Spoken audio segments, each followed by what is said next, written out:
Huh. Okay. You want any slide in particular? No, that's all right. All right. We can move later. Okay. If you, so someone who tried to make a constitutional argument that challenged the line of precedence going all the way back would likely be faced with sanctions, $50,000 or $100,000, and an order from the judge: you are not allowed to file any more cases in federal court without consent of the judge until you pay the sanction. All right, that's how bad it's gotten. Now, I happen to think that such sanctions are themselves unconstitutional, but that's another issue. If you can't make the arguments at the trial level, then you can't preserve them for appeal.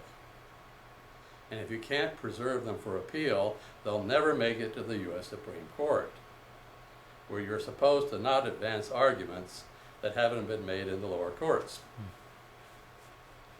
So you have a stovepiping effect, where the arguments keep being reduced as you go each level of the appellate hierarchy.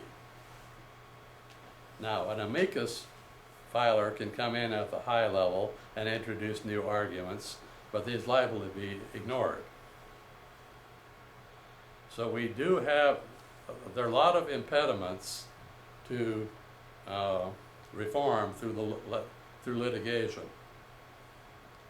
I personally have friends lawyers who have been sanctioned for making constitutional arguments. It just about put a few of them out of business. In a couple of cases, they were disbarred for it. So the judges have all kinds of ways of protecting their turf. Yeah. Yeah. So I'm on your remedy slide, and we discussed amendments, and we discussed court decisions a little bit.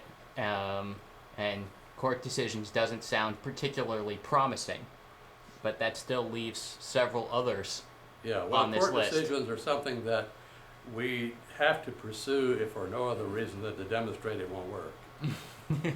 Because a lot of our potential supporters will say, well, why didn't you go to court over that? And sometimes you just have to go to court, lose, and then you come back to them and say, look, it didn't work, we got to do something else. I got a question. It seemed like at some point as you were going through the lecture, you had a theory of constitutional interpretation, but it seemed like it was based on a more basic theory of, I guess you'd call it political legitimacy, the agency model, where you built up kind of concentric concepts from agent relationships up to government. And I'm wondering, what's the most serious competitor to that theory of political legitimacy? I'm sure there's divine right of kings and things like that aren't taken seriously anymore. But are there any theories that are taken seriously? And could you describe those? Of course, the most important theory in recent history was fascism. Benito Mussolini decided to make a state religion he called fascism, although in later comments he said the better word for it would have been corporatism. And it was an elaborate, complete theory, which essentially based legitimacy upon serving the state, which was this godlike entity that stood over and above all individuals. Is communitarianism different from that? Yeah, because communitarianism is usually more of a nebulous thing and usually concerned with smaller communities. I guess I'm wondering, like, if there's a competing theory of constitutional interpretation, like living constitutionalism, competing against your theory of strict constructionism, what theory of political legitimacy, if I'm using the right label for that, do you think underpins that theory of constitutional interpretation? Well, I debate with these guys all the time, and I can't find a theory of theirs. They dispute the theory of originalism, but don't really have an alternative of their own. other than that we want to do this, we want to do that, or we don't want to do the other. So it's all based on policy. I was kind of wondering if there was some way to maybe build up a theory, kind of like you did, from basic agency relationships, maybe from other kinds of human relationships that involve maybe duties as the cornerstone rather than consent. And could you build up some idea like that of duties to the community, whereby the community may set rules that govern the individuals absent their consent somehow, and therefore maybe you could somehow reach a living constitutional type theory whereby meaning is changed collectively through no single act of consent, but yet nonetheless binds the people. Well, that is a kind of alternative that we do see emerging, but it doesn't provide a coherent theory that can just help us decide how to make decisions. In other words, we had, for example, Jean-Jacques Rousseau with his theory of the social contract, in which was intended, the government was intended to represent the general will. Now, he had a specialized meaning for that. He didn't necessarily spell out, well, how do you know what the general will is? Well, we have some clues because he actually wrote some constitutions, one for Corsica and one for Poland. And his constitutions for Corsica and Poland look a lot like other constitutions. In other words, Republican forms of government with, various electoral decision methods, including protections of minorities. So at a certain level of abstraction, you can have a theory, but that there's no good way to translate it into structure and procedures,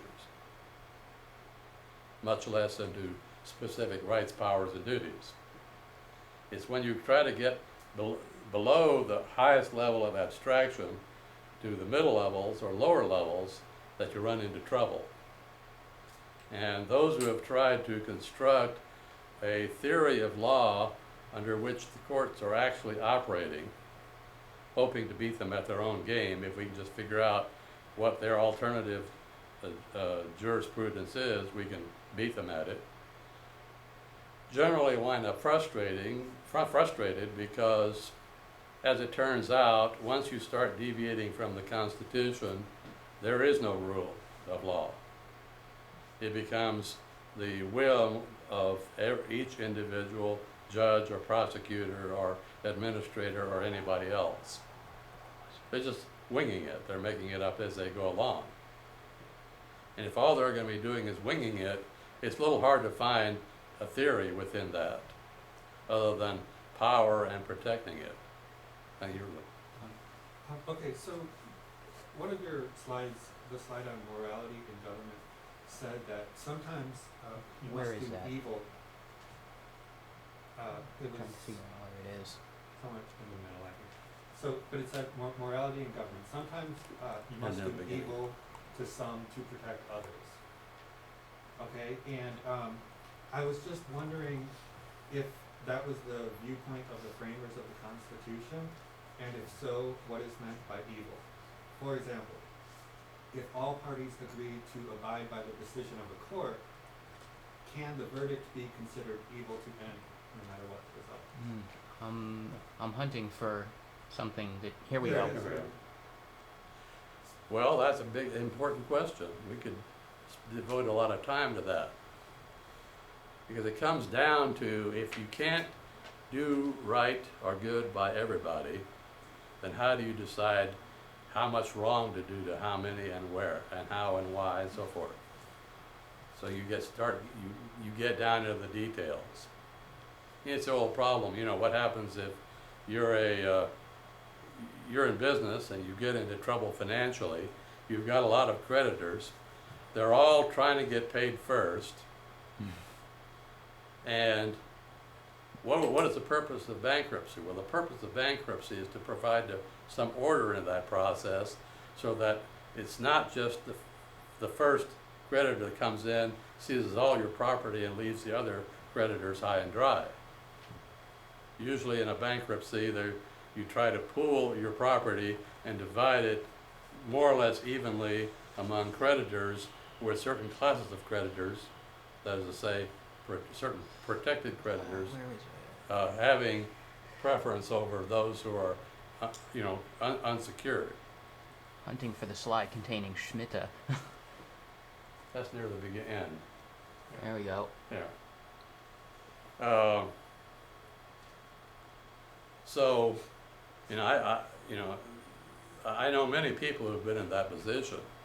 Even those who wanted to pay everybody eventually and wanted more time to do it were not allowed to have it. They were forced to have to make choices. And that meant paying off some and not others, and living with a moral turpitude that might imply. I guess one related to that, later on in the presentation you said that if you allow one contradiction of logic, you allow them all. And therefore, I think if you make the statement that concerning the government, if it sometimes must do evil to some to protect others, then you are making the statement along the same lines, basically that, the actions of it justifies evil actions on the part of the government. Well, see, that gets into the distinction between distributive justice and logic. Most of what we're talking about here is distributive justice, whereas how do we allocate the benefits of decision making among multiple parties. So it's not simply a matter of saying, do right by everybody. It's doing a little bit of right by everybody and a little more for some, a little less for others. But that's distributive justice. Logic comes in when you're trying to apply rules to the whole process. And you want the rules to be internally consistent. Ideally, the legal system comprises a single logical system. Now, it doesn't in practice, but ideally it should. I remember a famous trial, the Davidian trial in San Antonio, in which, due to the poorly written instructions to the jury found all the defendants not guilty on all charges except one, carrying weapons in the commission of a crime, even though they had found no one guilty of committing a crime. So on that, the defense moved to dismiss that part of the verdict because there was no crime, therefore they couldn't be guilty of the enhancement of carrying weapons in the commission of a crime. And the judge ruled in favor of that motion. But then, in an ex parte proceeding, where the prosecution talked to the judge in his chambers without the defense being present, he came back and reversed his own decision. And he made the very important remark: the law doesn't have to be logical.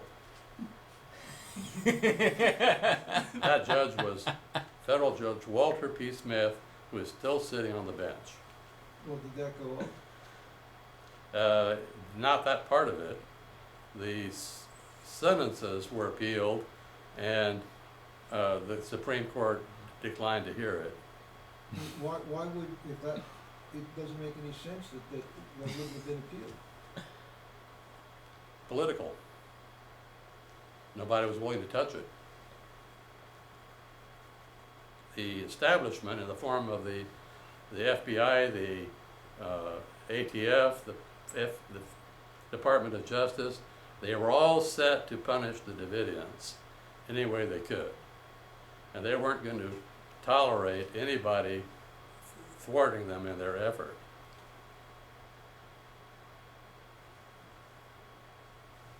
John, you agree that the purpose of the Constitutional Convention was to expand the powers of federal government, right? Well, they didn't have a federal government then. It was to create a federal government. But they did. So of course it would have more powers, yes. It did exist, it just didn't have any power. But the purpose of it was to give it power. There was no federal government. The Articles of Confederation were a treaty. But they They were all independent nations. Right, and they said they operated independently of the federal government. There was no federal government.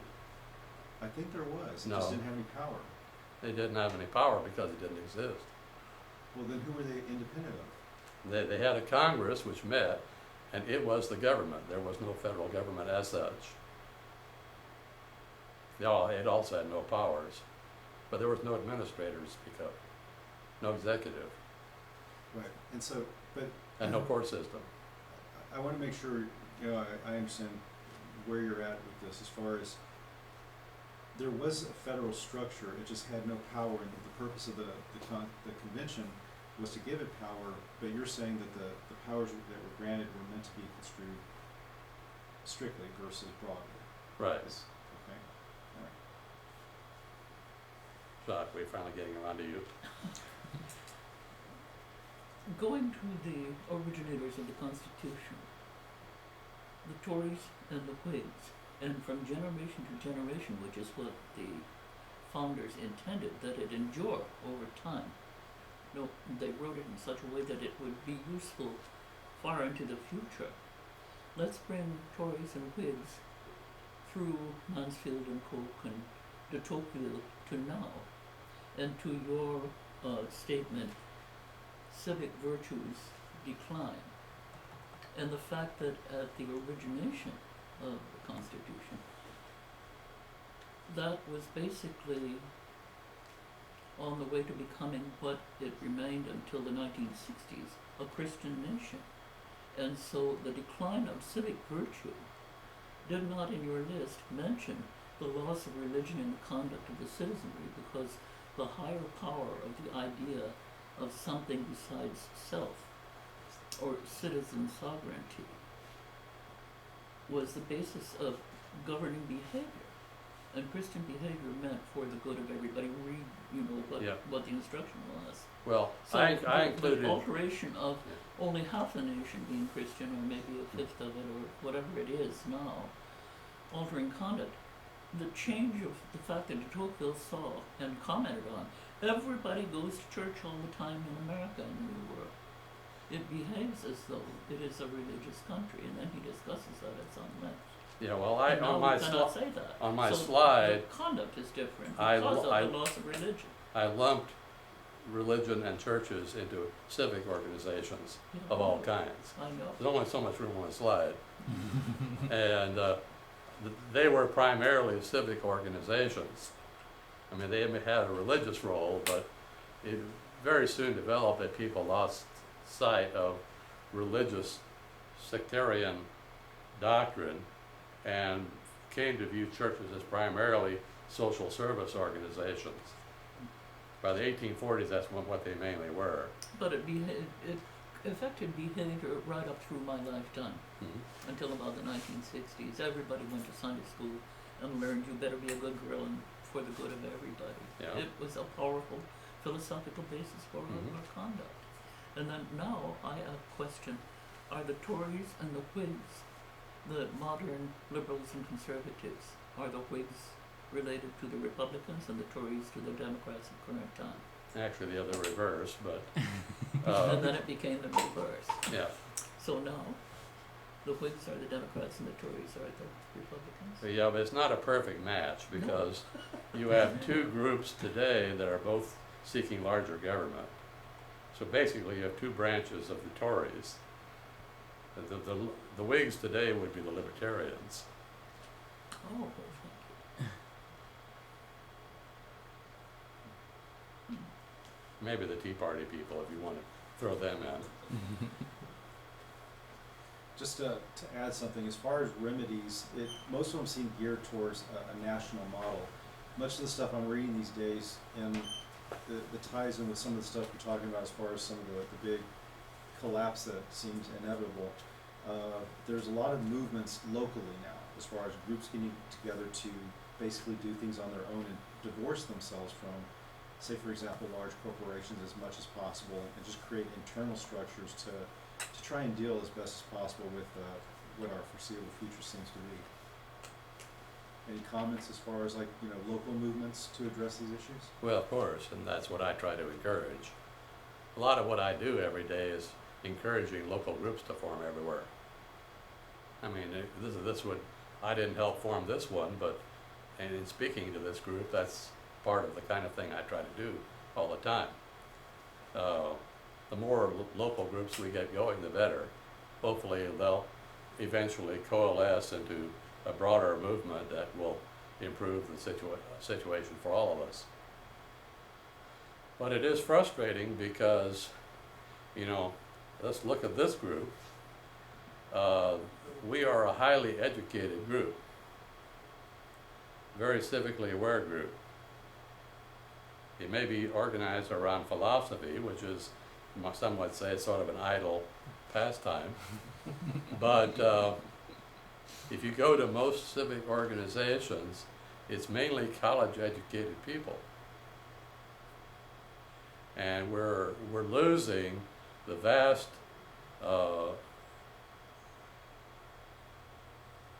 field of people who have only a high school education or less. And that's a problem in itself because during the founding era, almost everyone was literate. So it would seem that we started with a higher grade of people. And what has happened in the meantime can be left to speculation, but for whatever reason, we are not educating people in the way that we once did. So that if you try to conduct a discussion with many of them about the things we're talking about here, they won't understand. It'll just be meaningless to them. And I know because I tried. I mean, I've run for public office where I was dealing with all kinds of people in all walks of life. And, you know, the kind of messages that you can deliver to most people today is very limited. Bumper stickers type stuff. You know, feel-good stuff. The majority of the population of the United States is just not intellectually prepared to assimilate the things that need to be done. I could not agree with you more. And I think public education's failed the vast majority of the public. You and I went to high school and grade school in the same era, and my daughter's a teacher, a high school teacher, in one of the best, so-called best systems, and she tells me what goes on, and it's ghastly. It's just ghastly. So, but my point is, we have, for better or worse, created this group of uninterested, uneducated, anti-intellectual people. But nonetheless, they're the majority. And their votes count just the same as your vote. And so, if in a democracy, what can you do about it? Gene. Somewhere in the beginning of the lecture series, you mentioned that the strength of American Constitution is that it's, as opposed to, for example, the EU, which has 30 volumes of wonderfully sounding ideas, but you cannot put them into enforceable laws. But the strength was that there was nothing there that is just talk. It's all crisp and can be made into enforceable rules, so to speak. But I'm wondering, as Jacques noted, that now that God is dead, so half the things kind of fell apart, and maybe having some principles at some kind of a level above the enforceable rules would be a good idea. Spelled maybe in a greater detail than just liberty and pursuit of happiness. Well, several political philosophers have written about the need of a society for a civic religion. Now, Montesquieu was one of those. Another one, interestingly enough, was Abraham Lincoln, who used the term civil religion. And what he essentially meant by it is what we today call constitutionalism, which leads to the interesting problem that if constitutionalism is a religion, is it established? By the way, the Constitution Society, as far as the government and IRS is concerned, is a church.